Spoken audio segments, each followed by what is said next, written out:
نحمدہ ونصلی علی رسولہ الکریم اما بعد اعوذ باللہ من الشیطان الرجیم بسم اللہ الرحمن الرحیم۔ آج کی ہماری یہ مجلس صرف حالات حاضرہ میں قادیانی مسئلے کے حوالے سے چند معروضات پیش کرنے اور اس میں جتنے کام کرنے والے دوست ہیں ان کو مبارکباد پیش کرنے کے بارے میں ہے۔ حقیقت بات یہ ہے کہ مرزا غلام احمد قادیانی کی ساری ذریت، جس کو وہ اس کی امت سمجھتے ہیں، ان لوگوں کو اگر سیاسی تناظر میں دیکھا جائے تو معاملہ سمجھنا آسان ہو جاتا ہے۔ اصل میں بین الاقوامی اسٹیبلشمنٹ کے یہ مورے ہیں، ان کے ایجنٹ ہیں، اور انہوں نے ہر ملک کے لیے خاص طور پر تیسری دنیا کے ممالک میں ہر ملک کے کچھ مہرے اپنے پاس رکھے ہوئے ہیں، جن کو وہ استعمال کر کے ان ملکوں کی پالیسیوں میں دخل اندازی کرتے ہیں یا لوگوں کے نبض اور مرض کو چیک کرتے رہتے ہیں۔ یہ ٹمپریچر چیک کرتے ہیں ان کے ذریعے سے۔ مرزا غلام احمد قادیانی نے مستقل ایک نبوت کا دعویٰ کیا۔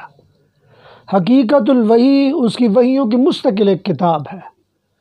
اس کی اپنی ایک مستقل شریعت ہے۔ ایک غلطی کا ازالہ میں وہ ان ساری باتوں کا اقرار کرتا ہے۔ اب اس کے بعد ان کو پاکستان میں لا کر مسلط کرنا، اس کا مطلب یہ کہ یہاں کے لوگوں کو بے چین کرنا ہے، یہاں کے لوگوں کو پریشان کرنا ہے۔ جب کہ ان کو اسمبلیوں میں بھٹو کے دور میں کھلا موقع دیا گیا کہ آپ اپنا موقف پیش کریں۔ اس وقت کا مرزائیوں کا رہبر مرزا ناصر، لاہوری مرزائیوں کا رہبر غالباً برہان الدین، یہ پیش بھی ہوئے، انہوں نے وضاحتیں بھی کیں۔ ان ساری وضاحتوں کے نتیجہ میں بالآخر اس وقت کے لوگوں نے یہ طے کیا کہ یہ مسلمان نہیں ہیں، اور جب یہ مسلمان نہیں ہیں اس لیے کہ ان کی مسلمانی والی بات نہیں ہے۔ یہ لوگ اپنے آپ کو مسلمان کہہ کے باقی مسلمانوں کو کافر سمجھتے ہیں، اور سارے لوگوں کو جو مرزے کو نہیں مانتے ان کو یہ ذریت البغایا یعنی زانی عورتوں کی اولاد سمجھتے ہیں۔ اس لیے ان کو ایسے حالات میں کہ یہ اپنے آپ کو مسلمان سمجھیں، ان کو کسی بھی کمیشن کا رکن بنانا، ان کو پاکستان میں لانا، پاکستان میں ان کے حقوق کا تحفظ کرنا، یہ کسی بھی لحاظ سے سود مند نہیں ہے۔ اس کی وجہ ہرگز غصہ نہیں ہے، اس کی وجہ ایک حقیقت ہے کہ جب کوئی بندہ آپ اپنے آپ کو مسلمان کہے حالانکہ وہ کافر ہے، الگ ایک نبی کو مانتا ہے، اور مسلمانوں کو وہ کافر قرار دے دے، دنیا میں کون سا مسلمان ہے جو برداشت کرے گا؟ اس لیے جو اس کے بارے میں موجودہ حکومت، عمران خان کی گورنمنٹ یا اس سے پہلے پرویز مشرف کی گورنمنٹ جو کچھ بھی کرتے رہے ہیں، پہلی بات تو یہ کہ انشاءاللہ یہ پاکستان چونکہ شہیدوں کے خون پہ بنا ہوا ہے، اور وہ شہید خالص لا الہ الا اللہ کی بنیاد پر شہید ہوئے تھے، اگرچہ 70 سال سے ہم ان شہیدوں کے ساتھ دھوکہ ضرور کرتے آ رہے ہیں، لیکن اللہ تبارک و تعالی اتنا بڑا دھوکہ نہیں ہونے دے گا کہ کفر کو مسلط کر دے۔ اس لیے جو حکمران یہ ایسے کام کرتے ہیں یہ اصل میں احمق ہیں، ان کو عقل نہیں ہے، یہ کسی اور کے اشارے پر چلتے ہیں، ان کی تاریں کسی اور کے قبضے میں، یہ سارے پپٹ ہیں۔ بین الاقوامی اسٹیبلشمنٹ ان کے منہ میں تھوڑا سا زیرہ ڈالتی ہے، وہ بھی قرض کی صورت میں، جو پوری قوم پر قرض چڑھتا ہے، اور پھر ان کے آگے مطالبہ رکھتی ہے کہ جناب تم نے یہ کرنا ہے، تم نے یہ نہیں کرنا، اور ہم چل پڑتے ہیں وہ کرنے کے لیے۔ عمران خان گورنمنٹ کے وزیر اعظم بننے سے پہلے باقاعدہ اس کے لوگ موجودہ مرزا مسرور کے پاس گئے اور اس کو کہا جی آپ ہماری مدد کریں، اور جو اس کا مکالمہ ہے وہ میں نے اپنے اس نشست کے ریکارڈنگ کے شروع میں یا آخر میں کوئی دوست ضرور لگا دے گا، ضرور دیکھ لیجئے کہ ہماری حالت ذہنی پستی کی کیا ہے، کہ ہم ایک بندے کو سمجھ ہی نہیں پا رہے کہ اس کا نظریہ کیا ہے، اس کا عقیدہ کیا ہے، وہ آپ کو سمجھتا کیا ہے، آپ کے بارے میں اس کے عقائد کیا ہے۔ میں انشاءاللہ کچھ مجالس میں مرزے کے عقائد جو ہمارے بارے میں ہیں، مرزے کے اپنے عقائد کیا ہے، مرزائیوں کے مرزے کے بارے میں عقائد کیا ہے، یہ میں الگ الگ نشستوں میں چند منٹ میں یہ ضرور واضح کرتا چلا جاؤں گا۔ لیکن حقیقت یہ ہے کہ موجودہ دور میں جو اقلیتی کمیشن بنایا جا رہا ہے، اقلیتی کمیشن میں ان کو شامل کر لینے سے جو نقصانات ہونے ہیں، اگر آئندہ بھی ایسی کوئی کوشش کی گئی، نقصانات یہ ہوں گے۔ آئین کہتا ہے یہ اپنی جو عبادت گاہ ہے اسے مسجد نہیں کہہ سکتے، لیکن اقلیتی کمیشن میں ان کی شمولیت ہوگی، اور اقلیتی کمیشن اپنی عبادتوں میں اس کے سارے لوگ آزاد ہیں، لہذا وہ کچھ بھی کہہ سکتے ہیں۔ یہاں پہ کہا جائے گا کہ جناب وہ اپنے لیڈروں کے ساتھ علیہ السلام یا رضی اللہ تعالیٰ عنہ یا صحابی یا تابعی کا لفظ استعمال نہیں کریں گے۔ جب آپ ان کو آئینی تحفظ دے کر اقلیتی کمیشن میں لے آئیں گے تو یہ سب ان کے لیے جائز آپ کر لیں گے، اور پھر اقلیتی کمیشن میں شامل کرنے کا مطلب یہ ہے کہ آپ ان کو تحفظ فراہم کر رہے ہیں کہ جناب ہر قسم کے عبادات کے لحاظ سے ہم آپ کو آزادی دیتے ہیں۔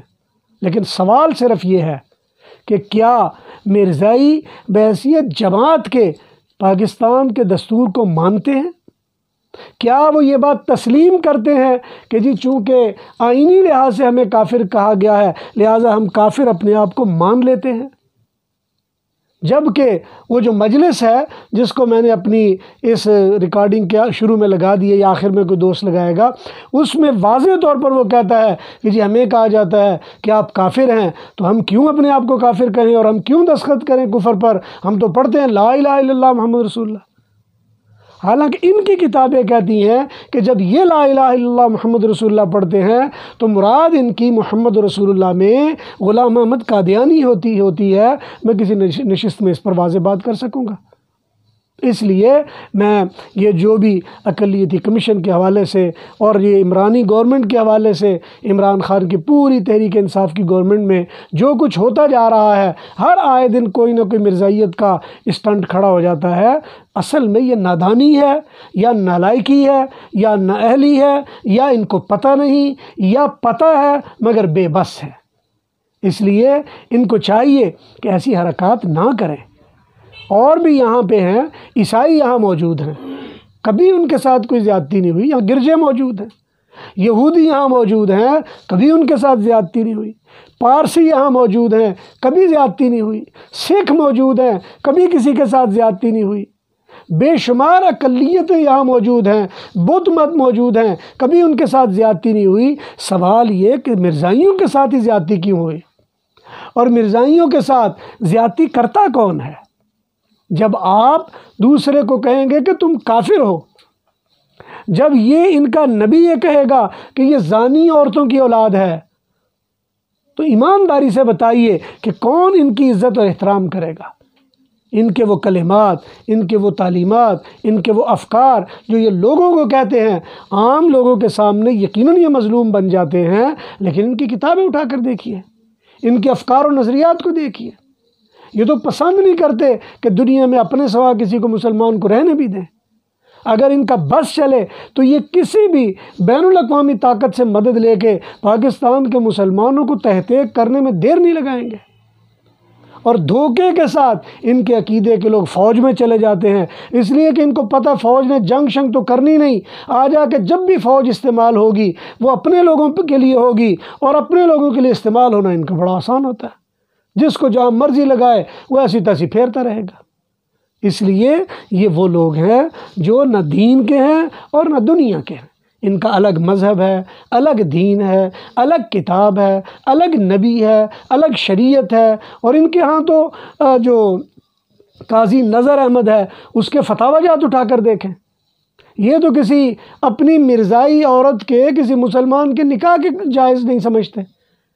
وہ تو سمجھتے ہیں کہ یہ کافر ہیں، اس لیے جائز ہی نہیں ہے۔